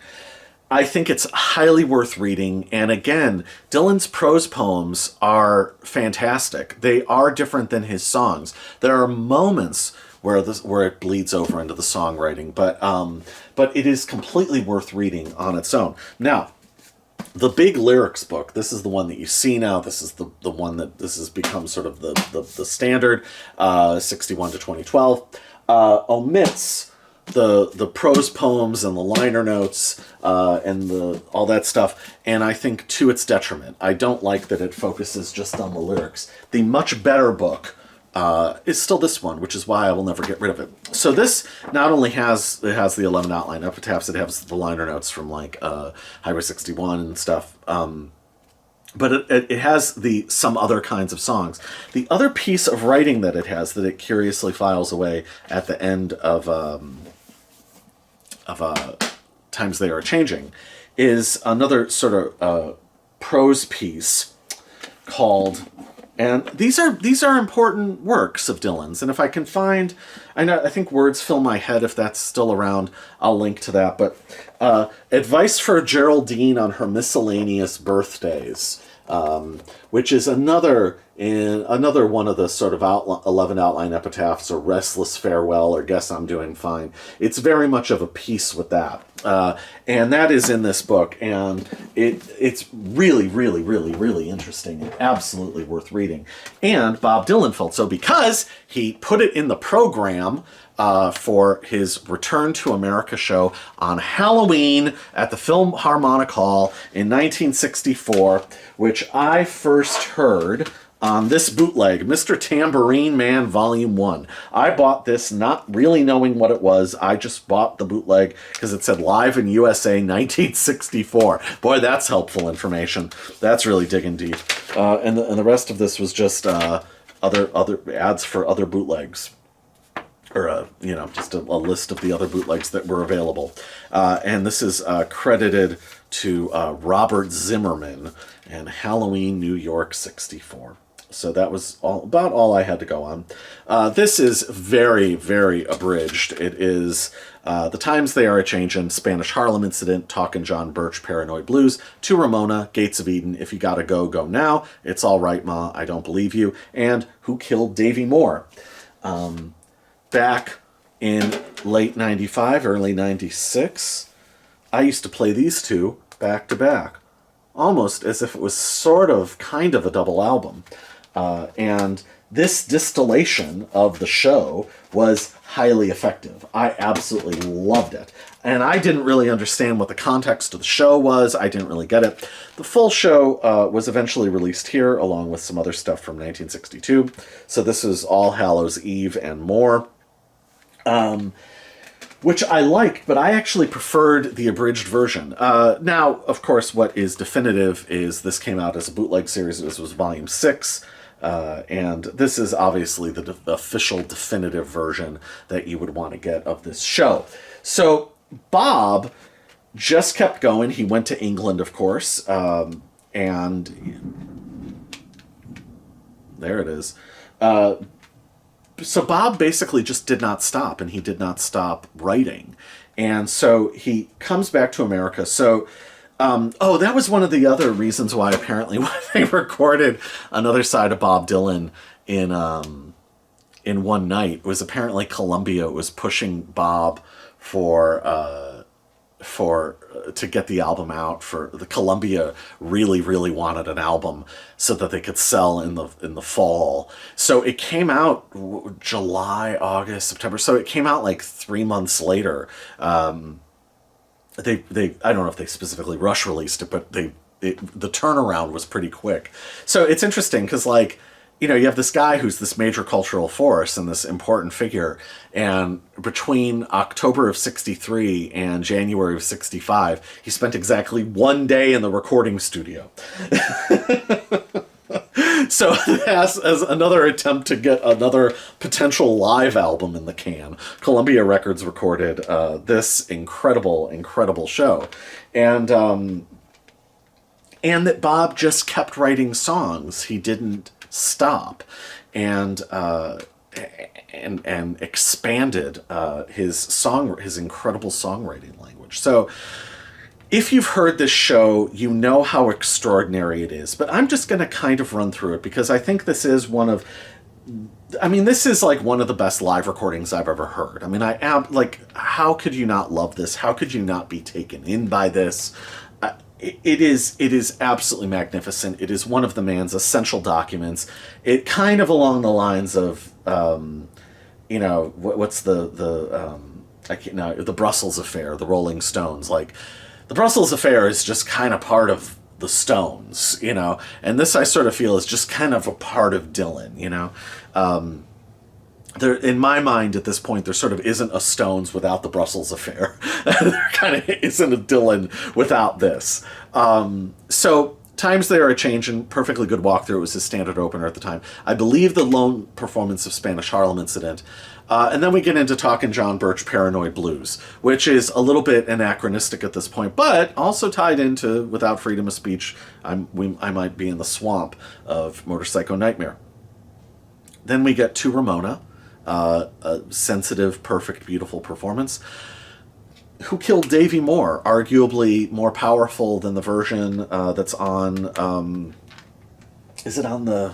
Well, it was released on the first bootleg series. And then Bob drops it and gets serious. And Bob drops Gates of Eden. So don't remember which of these major songs were premiered in England and which were premiered on here. It's sort of at this show, it's sort of split down the middle. I forget, and you'll just have to forgive me for the specifics. But Gates of Eden, it was the first time Americans were hearing Gates of Eden, and that is about as stunning of a performance and as stunning of a song as you're ever going to get. It is fucking Gates of Eden. Songwriting doesn't get better. Poetic songwriting, standalone poetry as songwriting does not get better. One of the greatest things of the 20th century, one of the major statements, it's fucking Gates of Eden, for God's sake. What else do you say about it? But Bob, also responding to the Beatles and future an attempt at having a pop hit single after he went electric, Bob debuts If You Gotta Go, Go Now, or Else You Gotta Stay All Night, which is of a piece with I Don't Believe You, and I suppose All I Want to Do, and It Ain't Me, Babe. This is incredible. I absolutely love this song. It is hysterical. It's funny, but it's also like emotionally like real, like it has a real emotional punch, but it also is really, really, really funny, but in a knowing, beautiful, hilarious way, like smart. It's not, you know, it's a smart song. It's a great song. And I remember the first time I ever heard it, busting out laughing, and I don't bust out laughing at it now, but I certainly smile a whole hell of a lot because it's goddamn good, and he's got, like, he knows how good it is, you know? The other thing about this performance, well, I guess we'll get to it here. He debuts It's All Right Ma, I'm Only Bleeding. So can you imagine, he debuts Gates of Eden, If You Gotta Go, Go Now, and then It's All Right Ma. Now, that's range. That's range. That's wild range. That's more range than anybody else has ever had. That's range beyond human comprehension. That's range. It's All Right Mom, Only Bleeding. The ultimate song in a lot of ways. I mean, what Dylan called later, you know, decades later, referred to as penetrative magic. And what's interesting, and I might as well get to this here, is part of, and people have commented on Dylan's level of sobriety for this show. I don't know about that. I feel like he had to be pretty together because these are difficult songs to perform. This is a you know, you're alone on stage. That's a long time to be alone up there. That's a rough gig, and I don't know how inebriated one could really be, because I mean he was kind of falling apart, like you can hear it in the session outtakes by the end of the night when he made Another Side. So, and he's kind of losing his place and shit, so he doesn't do that here. So I don't know, I think sometimes the level of inebriation is a little overstated, I think. But before It's All Right Ma, he introduces the song, and somebody laughs, and he goes, yes, it's a very funny song, he deadpans, and then he like launches into it. Dylan's rapport with the crowd, and so that's my launching off point. Dylan's rapport with the crowd is hysterical. He is it's kind of like how he is in Don't Look Back. This is sort of like the beginning of Don't Look Back. Like, he's the smartest, funniest guy in the room. Like, but for real, he knows more than you do. He's thought of it. Whatever the fuck you've got for, like, about him or whatever, he's thought of it already. And this is that. Also, by the way, in some other kinds of songs, the Keep a Clean Head and Always Carry a Light Bulb, or no, that's at the end of the Geraldine. Like, the stuff he says in Don't Look Back, the non sequiturs, the little poetical fragments that just pop out of his mouth, that's all in this other kinds of songs, but definitely the advice for Geraldine on her miscellaneous birthdays. Like, that guy, the loose talking guy, the just seemingly effortlessly fucking brilliant guy. And there's just so many, like, unbelievably funny, like genuinely funny comedic moments. I hadn't listened to the show in a long time. I listened to it for the purposes of making this video, and I laughed all over again. You know, when he says, like, it's Halloween, I'm wearing my Bob Dylan mask, I'm masquerading, and then he laughs at his own joke, and like the audience laughs at him laughing at his joke, and it is that Beatles level thing of where, like, even the humor is multi-layered and complex and kind of works on a bunch of different levels. Then ultimate comedy, he goes into I Don't Believe You, She Acts Like We Never Have Met, which he cannot for the life of him remember, and he has to finally have somebody. And there's that great comedic moment because he's just so naturally funny, which people sort of don't really realize. Where he stops and he's like, "Oh God," and then he goes back into it, but he stops long enough to like get a laugh, and then he launches back into the song. So he eventually asks the crowd, how does the first verse begin?" And then he starts singing it. An amazing, awesome performance. It's as good as the album. I absolutely love it. And then he drops Mr. Tambourine Man. I will say, of the big three major songs here, It's All Right, Mom might be the least performance, perhaps, because there is the part where he gets a little ahead of himself. But Mr. Tambourine Man, this is the tentativeness of the take on For Another Side on June 9th. That is long gone. He is living inside this song, and it's fucking incredible. Also, again, another kind of preview of the lengths and shape-shifting that he's going to do in 66 with just around the corner. That all is living in here. And it's a mesmerizing, hypnotic, incredible performance of an incredible song. And imagine hearing this, this is his new song. So the album just came out. The album is a month old, or a month and a half old. And these are his new songs. His new songs, Gates of Eden, If You Gotta Go, Go Now, or Else You Gotta Stay All Night, It's All Right, Mom, Only Bleeding, I Don't Believe You, She Acts Like We Never Have Met, and Mr. fucking Tambourine Man. Those are the new songs that on top of the songs from the album that he just put out. This is beyond comprehension. And then he does a perfectly good and moving Hard Rain's Gonna Fall. Great song. We all know it. We all love it. Then we get into Talkin' World War III Blues. So there's an intermission. Talkin' World War III Blues. It's great. It's always great. It easily gets to the heights of what he was doing in 65 in England. And then we get to Don't Think Twice, It's All Right. Now, in all of my Beatles stuff and all my John Lennon stuff, all my bootlegs, I can distill what I love about John Lennon into a single moment. And that is the line in How can I have a feeling when all my feelings have been denied? This is my moment of recognition with him. I already liked him. I was already a fan, but I heard that when I was 14 years old, and that was the explanation of my life with the grown-ups. John condensed my entire life experience from about the age of 5 or 6 up to the time I was 14 in one line of one song. And the shock of recognition, I was a fan for the rest of my life off of that. That was all I needed, and everything else was an expansion of that. Well, similarly, what I love about Bob Dylan, everything I love about Bob Dylan, what I was talking about, the humanity and the full expression, the full human expression at full range, can be expressed in his performance of Don't Think Twice, It's All Right. Now, Don't Think Twice, It's All Right, Paul Williams identified as one of Dylan's masterpieces and Dylan's first masterpiece. Again, read this book. It's really worth it. Paul Williams was the fucking man, I'm telling you.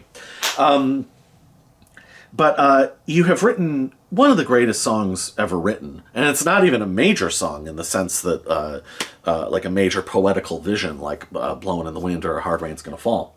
But you have this song, this incredible gem of a song. My personal favorite is what he did with it in 74.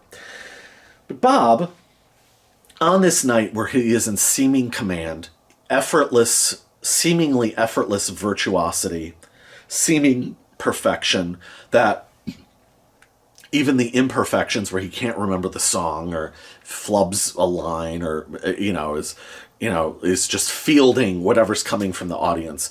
Again, that San Francisco press conference from 65 that's like as good as one of his albums, basically, where he's just fielding whatever, and it's effortless, and he's the funniest, smartest man that walked the earth ever, basically, and he's just like rifling stuff off.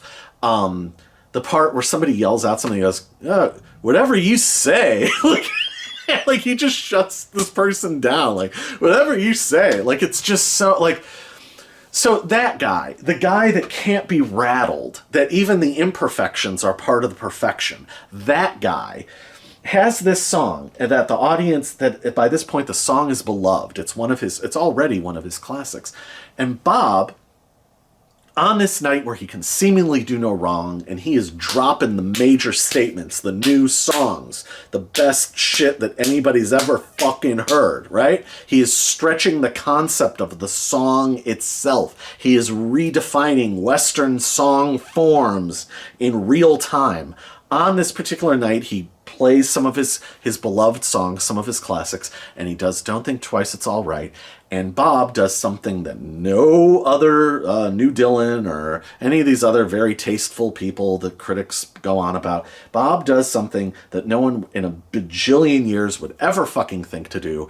Bob, when he gets to sit and wonder why, he sings apparently completely off key. He decides in the moment, for no fucking reason whatsoever, that he is going to just drive the car into oncoming traffic, period. And part of that is like, you know, I know Jim Morrison did that show, like the one that Iggy Pop saw where he sang all the songs in a high-pitched falsetto voice, but that was stunting on the audience, right? This is, the thing about Dylan is, and stunting on the audience has its place, and I certainly don't have a problem with that, but what Bob is doing here is just going off the road for no fucking reason. And there's almost like there's like a titter from the audience of, whoa, what the fuck? Like, what is he fucking doing? And then he like goes with it and then basically like makes that the new melody of the song. And he somehow wrenches it into a new melodic shape and a new way of performing the song that he never sings it like that ever again. Who knows what prompted that? Why on his night of perfection, he goes totally fucking haywire for no reason and then makes it work and pulls it off. It is one of the most baffling things I've ever heard. And the fact that on this night, that this is what he chose to do is the distilled essence of everything that I love about Bob Dylan. Why self-portrait? Why leave Blind Willie McTell off Infidels? Why do why record all of side 2 of Bring It All Back Home in one shot? Why go and re-record part of Blood on the Tracks? Like, whatever. Like, because Bob does what Bob does. And why the never-ending tour? Why any of it? It's up to him. He's driving the car. And you are just going to have to take the ride. And you're going to be thankful that you did at the end of the journey. Every time you get to the destination, you're like, yep, that was... Because, you know, I'll tell you, even he himself can talk about the depths of where he was in the mid to late 80s. But, you know, you watch that George Gershwin performance of Soon. That's as great as anything he ever did. That's 1987. Like, you know what I'm saying? Like, there are these moments, Rank Strangers to Me, on what is supposedly his worst album. Oh, nope, Rank Strangers to Me is absolutely perfect. Like, that's pretty incredible. Like, nope. Like, you take the ride. You take the ride with the genius. He's going to take you places you cannot imagine, both delightful and strange. And you have to be along for the ride. The distilled essence of Bob Dylan is in that decision. Sit and wonder why, like, why did he do? Well, like, and it is full. It's not timid. There's no hesitation. He fucking goes for it. Who knows? I was doing a performance a couple months ago. A guy's cell phone went off, and during a quiet part, and so I got really fucking loud. Because no matter how loud your goddamn phone is, I'm fucking louder. There's a logic to that. That's not this. Or that's not like, oh, these dumb goofs in the audience, I'm going to, like, fuck with them. Like, no, this is, who knows why Bob did that, you know? It's incredible. Then we get Lonesome Death of Hattie Carroll. He really loved performing this song. He does a great job of it, as he would continue to through 65. And then we get Joan Baez. They do Mama, You've Been on My Mind. It's perfectly good. I mean, it's a magnificent song. I prefer the solo version that he did for Another Side. I think that's, for me, the definitive performance. We get Silver Dagger, which Joan sings and Bob does harmonica. Bob does a great job on it. It sounds fantastic. There's a great version of With God on Our Side. Love it. It Ain't Me, Babe is perfectly good. And then it wraps up with kind of the, kind of a perfect summation of things. All I Really Want to Do, and which brings you out with a nudge and a wink, and brings us to where the album started, which thus brings us full circle on 2 nights in Bob Dylan's life in 1964. And I think I covered everything I want to cover. How wild is that? So I guess that just about wraps things up here. I'm really sorry that it took so long to do this video, but that is the way life is. So hopefully I will be back soon enough with another new video. I don't want it to be this long yet again. Thank you for watching. We've picked up some more subscribers, so thank you. I hope you've enjoyed this. Like and comment and subscribe and all of the YouTube things. And truly, thank you for watching, and thank you for commenting. I really do appreciate it, and I will be back soon enough, I promise, with another exciting new video. So until then, everybody, bye!